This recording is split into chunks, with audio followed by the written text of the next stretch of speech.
Hey everybody, this is Ozark Pepper One. I apologize if there's any wind. It's a pretty windy day, so I'm going to take you guys down in the hole.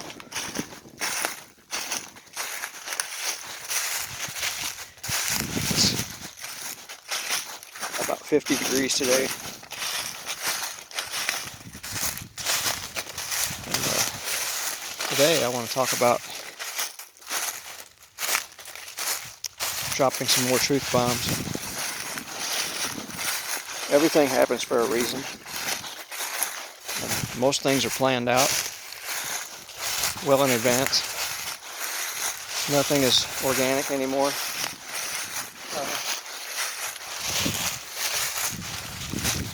They do things to pass laws to take away things, ultimately to thin the herd out. And let's go back to the 1920s. That's when they pushed the women's rights stuff. By doing that, they immediately took away head of household from the guy, which was the standard for thousands of years. Not 50 years or 100 years, thousands of years. The same as our money was. Our money was gold and silver. Or it was backed by gold and silver. Now, shortly after that, that wasn't enough. You know, they got the right to vote and all this other crap. That wasn't enough. By the mid-60s, you know, it was we want equal pay. We want your jobs, except for the nasty ones. And I'm not blaming your average woman for this, because a lot of them didn't even know they were being manipulated, because that was the early days of the media. And they already had their plan in motion. Once the media, the television and the radio was invented, they already had their ideas, because they'd been doing it with newspapers before. Well, they knew that once they pulled those women out of the home, saying, you can have just as much as a guy, you don't need a guy. You have a right to work there too. They knew that would create a situation where they would then feel entitled to find a guy with more than what their current guy was making at the time. Or just go do what they want to do on their own, because they had no consequence anymore. You know, which the consequence back in the day was families would shun that person, or they would basically be blackballed in their town. That's what they call it. They wouldn't be able to do anything. They would be cast out. Look at these quartz rocks here.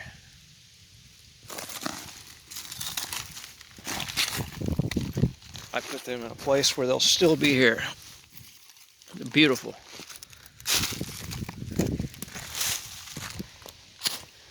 Let's see how many we have here. Looks like some of them took a hit. That's a lot of quartz.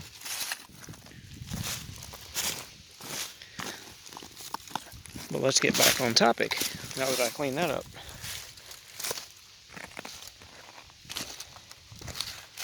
The powers that be that pushed all of that knew that it would break up families, because their ultimate goal was never to help women. That's not why they did that.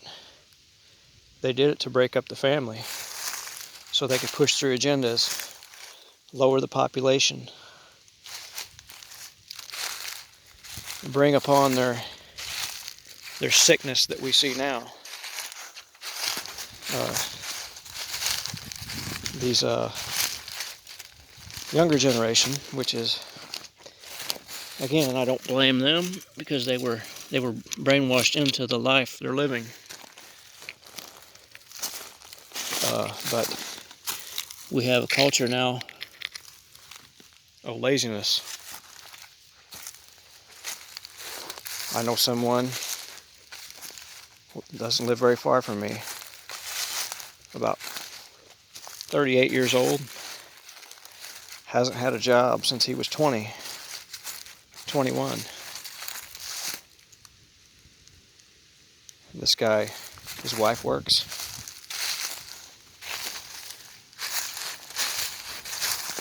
But he doesn't even come out of the house hardly.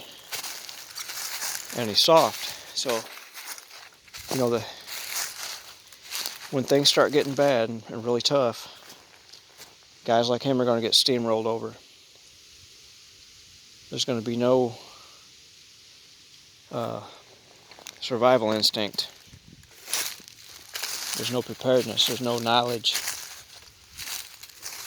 It's just consume bad food and sit around the house and do nothing. And you take that one guy and multiply him times millions, which is what we have. It's setting the stage for something pretty bad in the future.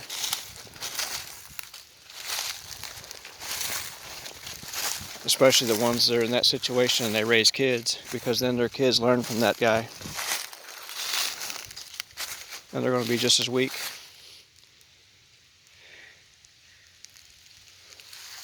Some people surprise you. I've seen some people start out weak and become quite tough later on. They get to where they pull their own weight and help others.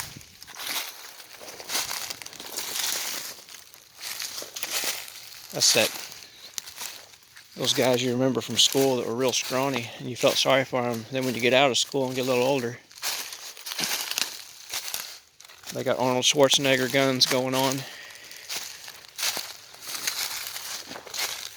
That's a massive piece of quartz. It's upside down.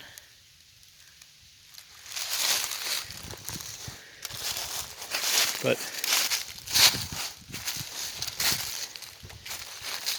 those are a couple of truth bombs. The other things that are kind of a scam is your jobs. You know, okay, say you work for a big company, and we're talking a big company, billions of dollars. And whether it's a delivery company or something like that, there's three big ones, you know. You got your FedEx or UPS and DHL, I think it's another one. I don't know all of them. You got your companies like that. Your oil companies have different names. But open up your internet search, and what you want to look at is top 10 shareholders and name any company. And you look at the top, you're going to see a lot of the same shareholders. You're going to see a lot of if you start getting into billions, the reason you hear me making a struggling noise right now is I was trying to pull this rock out of the ground. I find it odd that it has a perfectly straight cut. I may come back for that just to see what it is. Top 10 shareholders. Who is the largest owners of every big company? And you're going to find about 3 names on every one of them. And they're supposed to be competitors.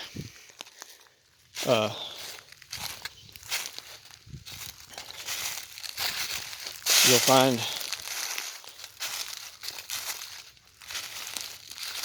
one,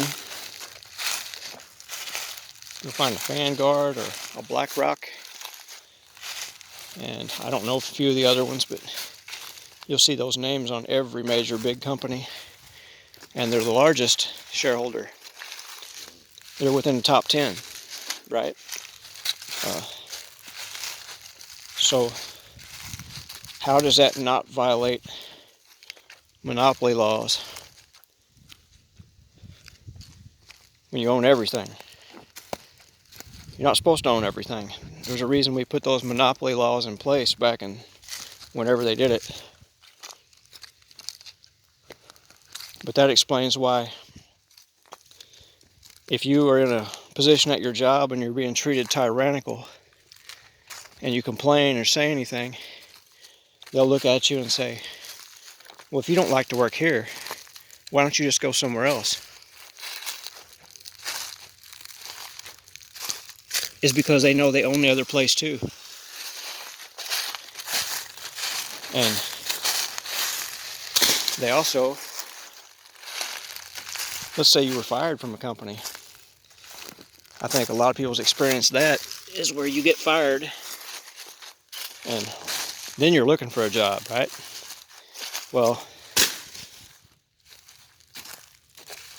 now that you're looking for a job, you're probably not going to get it because the competitor that you're thinking you're going to go to work for is also owned by the same tyrant that fired you. And I think a lot of the people in this country, that anyone that's had any kind of an injury on the job knows this. What you think you know changes immediately, because you could be the employee of the year, but if you get injured, you are a problem and you got to be dealt with. So we got to get rid of these people. They will find things. First, they'll put you in a position to where you're going to mess up. And they'll have you questioning your own capability. They'll have you thinking, man, am I really this much of a screw up? But when in reality, you're just being gaslighted. And the hopes on their part is for you to mess up, make a big mistake, then they can come in harder. And they can make sure that they let you know you're an idiot and you need to quit and get a different line of work. That's another one they like to tell you. You can be a pro at your job, but you make one mistake, they may look at you and say, maybe you may need to look for another line of work.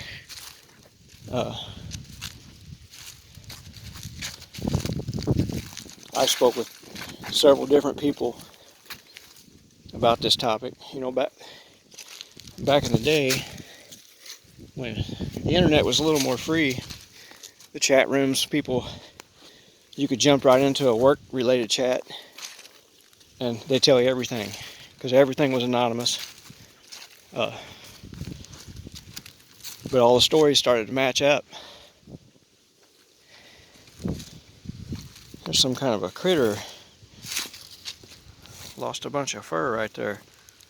Probably a deer.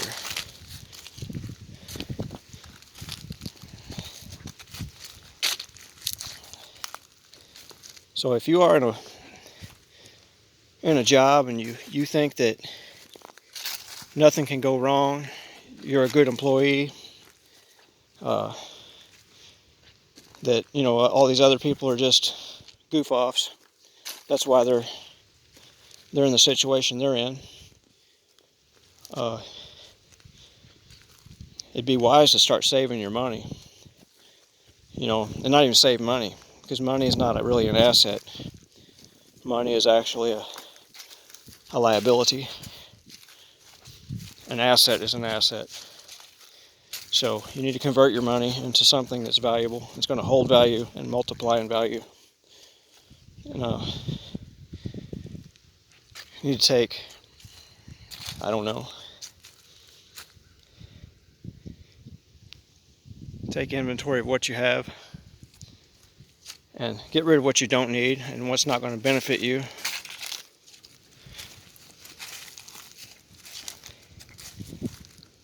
And don't put all your faith into your employment, because things can change in a minute. You can show up and let's say you work at some plant somewhere, the manager's there. Well, that manager might be in one of the local town clubs. Well, the first people that manager is going to hire is whoever the club tells him to hire. Or the manager might have a relative. The first person they're going to look out for is their relative or their in-law, or somebody they care about more than you. And they'll do it, they'll be stealth about it. You know, it won't be obvious right away. It'll come on real slow because they're playing a part. It's just like they're playing a movie part. The day they get hired, they already know where they're going.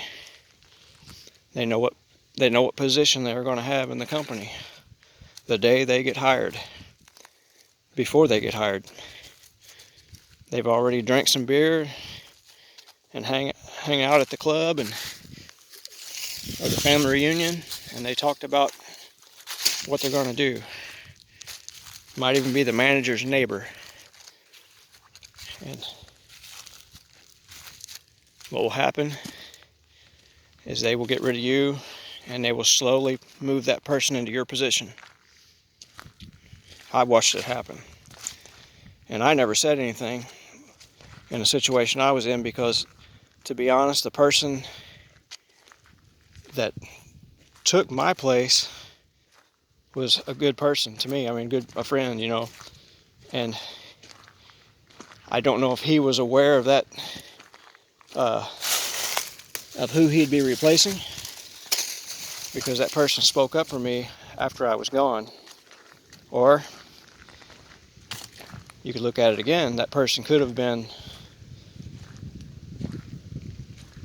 speaking up for me to make me think that he cared, you know,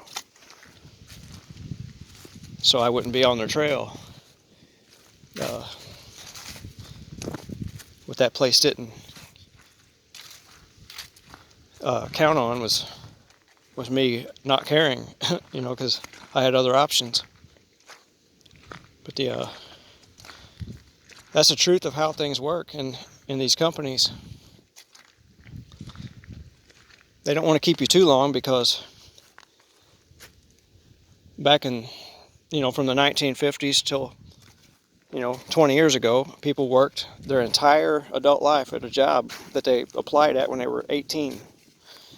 And that changed. We started letting people flood into our country willing to work for nothing. And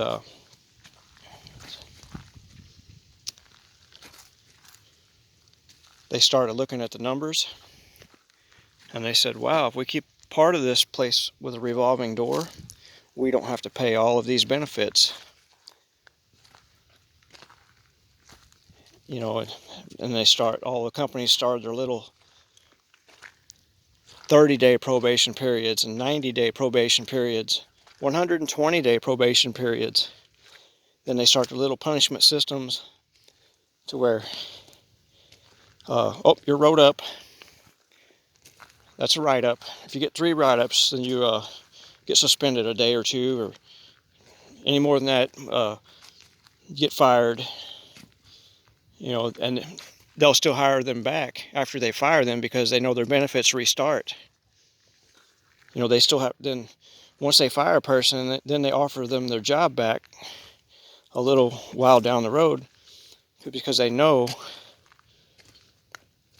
that those benefits start you know, the path to the benefits start again. So it's going to take another 90 to 120 days for those to get those benefits back. So that's to a billion, multi-billion dollar company that does that.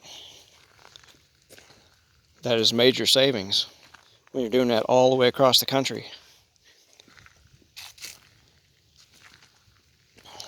And here's another thing. I've said this in a previous video. They carry what's called dead peasant insurance on employees.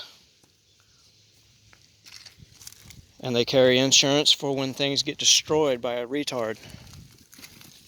So you got an employee that you know is just going to be a failure. I mean, just going to tear stuff up, and they know it.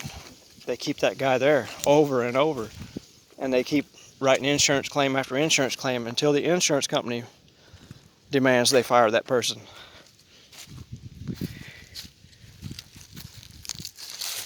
I don't know, it's messed up. I'm glad that I'm not a part of that.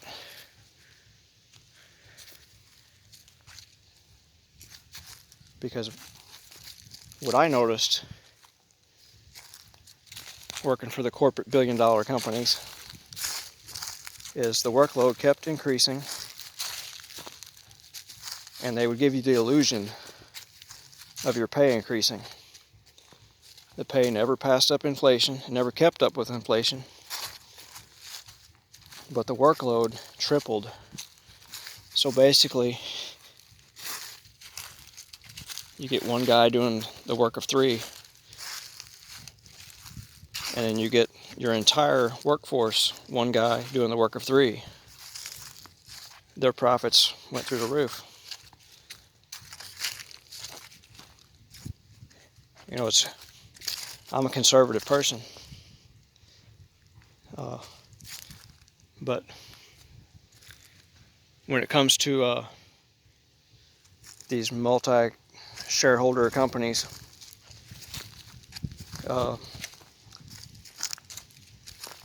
I don't see the reason for that. Why do we have to have all these strangers pool together to get involved in a company or prop up a company that doesn't deserve it? If a company pulling its weight and is providing a good service, it should do well anyway. If a company is treating its employees correctly, it should be able to retain those employees without any issue. And a little goes a long way.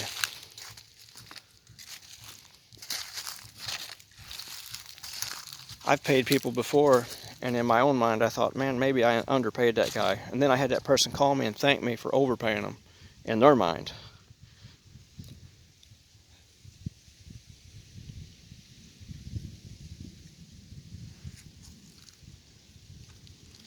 So it makes you wonder, you know, you can work somewhere and then you'll read the local company newsletters where they'll brag about the millions and billions or whatever they made. They'll even brag about how much they made at your shop alone. But then they'll tell you, well, due to the economy, we really can't afford to fix that right. Or, yeah, we really can't afford that. We'd rather just run it until it quits, even though it's unsafe. That was a common thing. I better quit. I just took you guys on a journey. Anyway, y'all have a great rest of your week. Ozark Prepper 1 out.